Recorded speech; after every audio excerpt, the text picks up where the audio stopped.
Your scientists are now discovering that mind can affect matter, something that philosophers have understood for ages. They still need to learn that matter is formed and created by the mind. Right now, your body is the closest physical environment you have. It is not like a prison-like mannequin that exists independently of you like a shell. Your body is not good or bad, healthy or malformed, fast or sluggish, just because this is the type of body that was randomly given to you at birth. Rather, your ideas, feelings, and interpretations are physically materialized in your physical form, or your corporeal personal surroundings. The inner self actually shapes the body by magically converting ideas and feelings into their physical equivalents. The body grows from you. Its state at any given moment is an exact reflection of your subjective state. Your body is made up of atoms and molecules that you use to form fundamental components into a form that is uniquely yours. You know instinctively that you create your own identity and that it does not define you. You are unaware that your thoughts and emotions propel your surroundings into substance, giving rise to three-dimensional existence and the physical universe as you know it. Thus, the psychic energy of the inner self is released both individually and collectively, generating tentacles that eventually come together to form. Every feeling and idea has a distinct electromagnetic reality of its own. It can be combined with some other substances very well, depending on the different intensity levels you choose to use.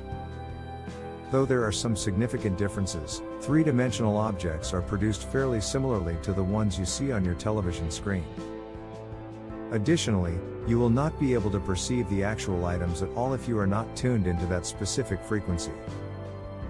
You are all transformers, without even realizing it. You are all automatically converting extremely complex electromagnetic units into physical objects. You are situated in the center of a matter-concentrated system, which is encircled, so to say, by weaker regions where pseudomatter is still present. Every idea and feeling arises on its own as a basic or sophisticated electromagnetic unit, which your scientists have not yet been able to perceive.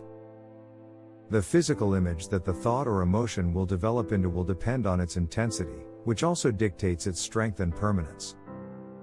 I go into great detail about this in my own content.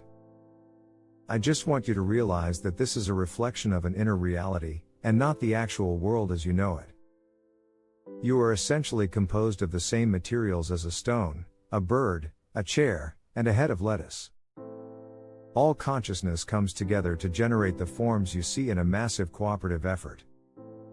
Now that we are aware of this, we are able to alter both our physical surroundings and ourselves as we like without becoming confused, since we can see the underlying reality.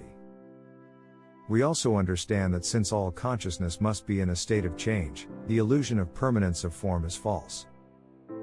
Because we understand the fundamental mobility of consciousness, we are able to be, to use your terminology, in multiple places at once. Now, every time you think of someone else in an emotional way, you project a specific form, a counterpart of yourself beneath the intensity of substance. This form totally eludes your selfish attention as it projects outward from your own awareness. The only difference is that a part of my consciousness is inside the image and can communicate when I think about someone else emotionally. In essence, environments are essentially mental constructs that manifest in various forms of consciousness. For instance, I am quite happy with a study I have that dates back to the 14th century and is my favorite. It does not exist in your physical sense, and I am fully aware that it is a creation of my mind. However, I find pleasure in it, and frequently adopt a corporeal shape to sit at the computer and gaze out the window at the surrounding countryside. You now engage in the same behavior when you sit in your living room, but you are currently limited since you are unaware of what you are doing. When my associates and I get together, we frequently interpret one another's ideas into different forms out of pure joy for our work. We play a game, if you will, that requires some skill in which we compete to see who can convert any given notion into the most number of forms for our own entertainment. No two people are alike because of the nuances that influence every thinking and the range of emotions that each person experiences. Coincidentally, no physical item in your system is exactly the same as any other. Every item is made up of atoms and molecules, each of which has an identity of its own that gives it color and characteristics. When you view physical objects of any type, you accept, perceive, and concentrate on continuities and similarities. More importantly, though, you block out and disregard differences outside of a specific field of fact. As a result, you are incredibly selective, valuing some traits while disregarding others. Your bodies undergo complete transformations, say, every 7 years. With every breath, they continuously transform. Atoms and molecules are continually dying and being replaced within the flesh. The hormones are always changing and moving around. Skin and cell electromagnetic characteristics are always changing, evolving, and sometimes even reversing. There are significant differences between the physical stuff that formed your body only a second ago and the matter that creates your body right now.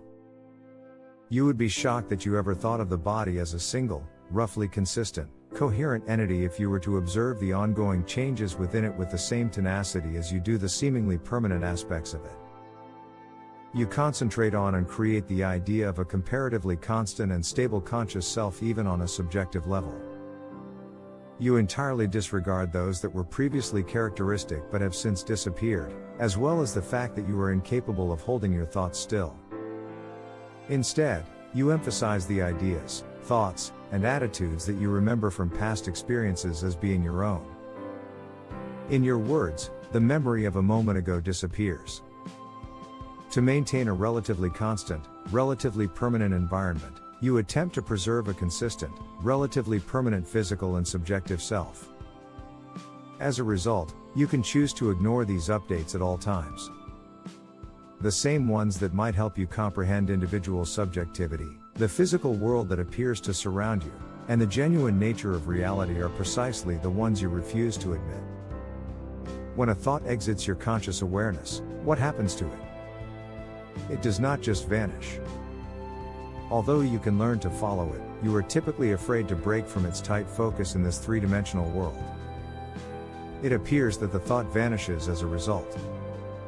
Additionally, it appears that there is an enigmatic character to your subjectivity and that even your mental existence has a subtle tipping point, a subjective precipice, over which memories and thoughts vanish into thin air.